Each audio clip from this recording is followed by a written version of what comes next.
India is now eager to replace its helicopter to flying taxi.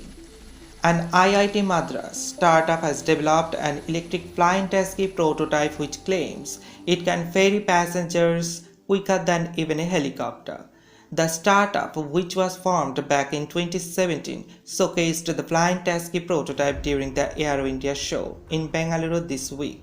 The E-Plan company developed the electric flying taxi to make urban travels quicker and hassle-free.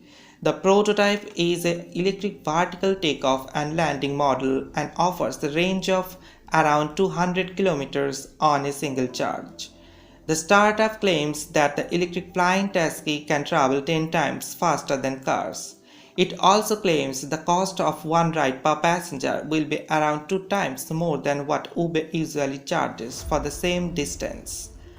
Pranjal Mehta, CEO of E-Plan Company, and Professor Satya Chakraborty, CTO of the startup, said they got the idea built the electric flying taxi after seeing a video on electric ground transportation. The flying taxi does not need too much of space to land or take off. In fact, it occupies 25 square meters of area to stay parked. It weighs around 200 kgs and comes equipped with 4 ducted fans as its propellers. It can seat 2 passengers in one ride and can cruise at speeds between 150 km per hour and 200 km per hour. The maximum cruising altitude of the flying taxi is 457 meters, 1,500 feet. The battery from which the flying taxi draws power is not swappable. The company has not given so much information about its size and charging details. According to the startup, the flying taxi is ideal for rooftop-to-rooftop urban air mobility in any city. The E-Plan company has raised around $1 million fund to develop the model.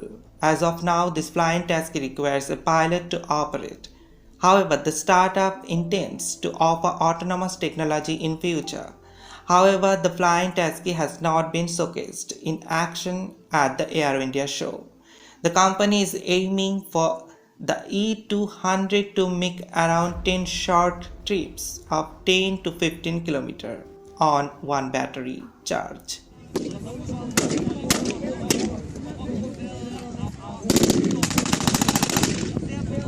Taliban claim attack on police in Pakistan's Karachi.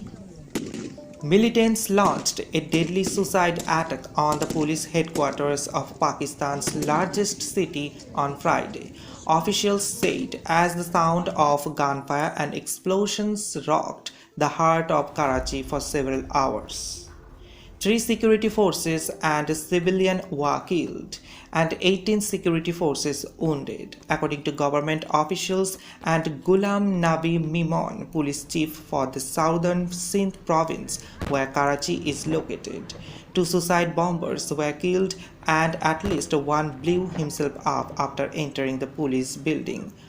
The office of the Karachi police chief, which came under an audacious attack from heavily armed Pakistan Taliban terrorists, has been cleared, officials said on February 18, while confirming that 3 attackers were killed and 4 others, including 3 security personnel, lost their lives. In an hour-long operation, police commanders and paramilitary soldiers cleared the Karachi police office of terrorists who stormed the 5-story building in the country's most populous city on Friday evening. A senior police official who was part of the team leading the operation told the newspaper reporter that there were 3 attackers who arrived at the KPO in a white car. One of the attackers blew himself up on the building's 4th floor, while 2 others were shot dead on the roof. Karachi police office building has been cleared. 3 terrorists have been neutralized, Sindh government spokesperson Murtaraj Wabab tweeted. The terrorists allegedly entered the building by climbing the rear wall and the 3 security checkposts at the city police chief's office were not manned at the time of the attack. Barbed wire on the rear wall of the KPO was also cut, they said, adding there are no CCTV cameras installed to monitor the building from the Saware Faisal side. 3 terrorists were killed and 4 people, including 2 policemen and a Sindh Ranger sub-inspector, died in the nerve-wracking operation that lasted for more than 4 hours. 18 other people, including police and rangers personnel, were also injured in the terror attack, which occurred after a deadly suicide attack at a Peshawar civil lines mosque that left 84 dead. The law enforcement agencies identified 3 terrorists involved in the attack. 2 of the terrorists belonged to the North Waziristan, while one of them belonged to the Lucky Marwat, the report said. The terrorists were carrying bags that contained food items and were equipped with lethal weapons, including AK-47, which showed they had a long-term plan, but they never got the chance. DIG South Irfan Balochi said the terrorists had attacked the complex from 2 to 3 sides. Police also rescued the trapped 40 to 50 police officials and staff.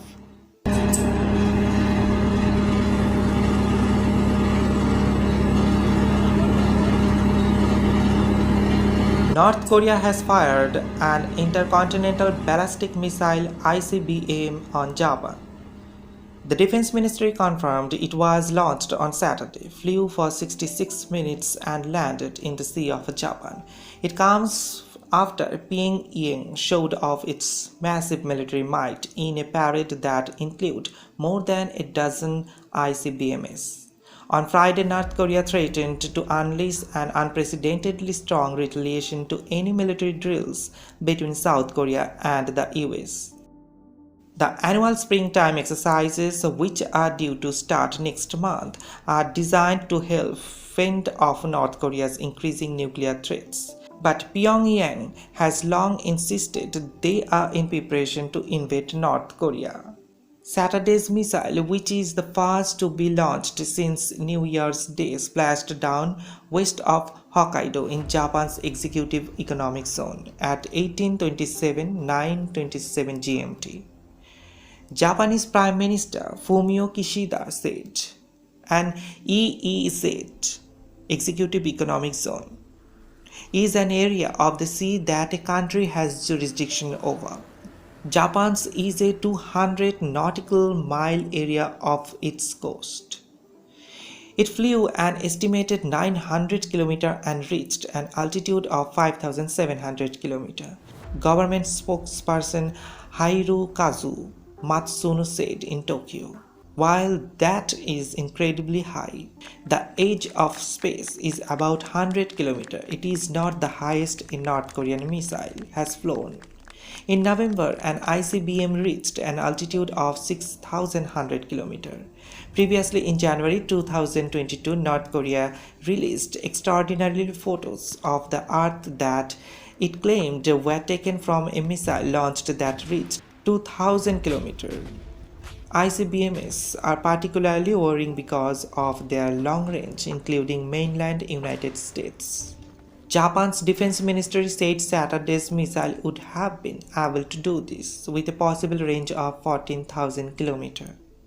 This series of action by North Korea threatens the peace and stability of Japan and the international community and is absolutely unforgivable.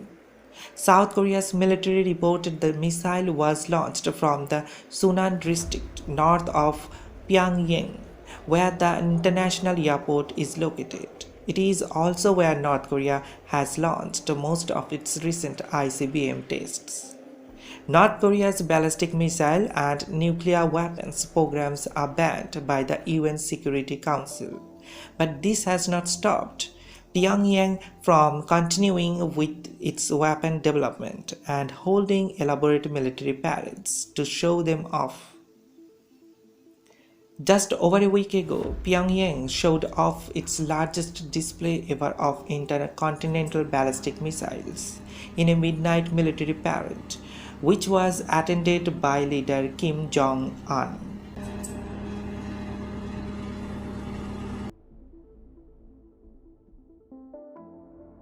Weekly inflation rises to 38.4% in cash-strapped Pakistan. The yearly inflation hit a new high of 38.42% in the outgoing week in cash-strapped Pakistan as the trend of the hike in the price of essential commodities continued to rise, according to media reported on Saturday. The rise came on the back of new taxes imposed and an increase in the petroleum prices by the government to fulfill the demand of the International Monetary Fund (IMF) before releasing $1.1 billion under an already agreed $7 billion deal. The sensitive price index (SPI) used to measure short-term inflation rose to 38.42% on a year-on-year basis in the outgoing week. Media reported, quoting the latest data of the Pakistan Bureau of Statistics. During the outgoing week, the prices of 34 items increased. 5 were reduced and 12 remained unchanged. The rising prices affected the group with a monthly income from Rs 29,518 to Rs 44,175, the most with an inflation impact of 39.65%.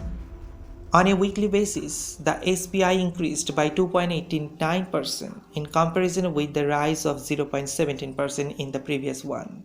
In the previous week, the SPI inflation on a yearly basis was recorded at 34.83%. The increase in the price is attributed to the hike in fuel prices announced by the government. This is in turn caused the prices of essential items to jack up.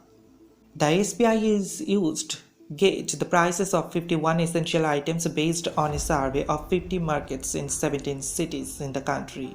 A weekly rise was seen in the prices of petrol by 8.82%, 5 liters of cooking oil by 8.65%, on kg of ghee by 8.02%, chicken meat by 7.49%, and diesel by 6.49%.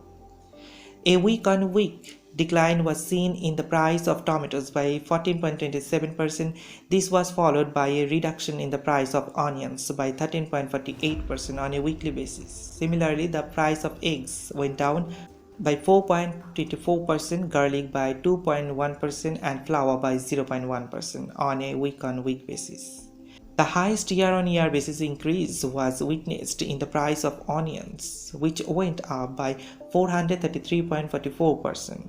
This was followed by chicken meat, the price of which jacked up by 101.86% on a yearly basis. Diesel became expensive by 81.36% and eggs by 81.22% on a year-on-year basis. The items the prices of which were reduced on a year-on-year basis include tomatoes by 65.3% and chili powder by 7.42%. According to the statistics of the week under review, the inflation rate for the group with income up to Rs 17,732 per month on an annual basis was 35.01%. For the group with income Rs 17,733 to Rs 22,888 per month in inflation rate stood at 36.53%. Similarly, for the group having income from 22,889 to Rs 29,517 per month, the inflation came to 38.43%. For those having an income from Rs 29,518 to Rs 44,175 per month, the inflation rate was 39.65%, the highest in terms of impact. The rate of inflation has been 39.41% for the group having a monthly income of more than 44,176, according to the report. Pakistan authorities during the outgoing week shocked the people by imposing new taxes to raise Rs 170 billion through a mini-budget bill. The unprecedented inflation has hit every household.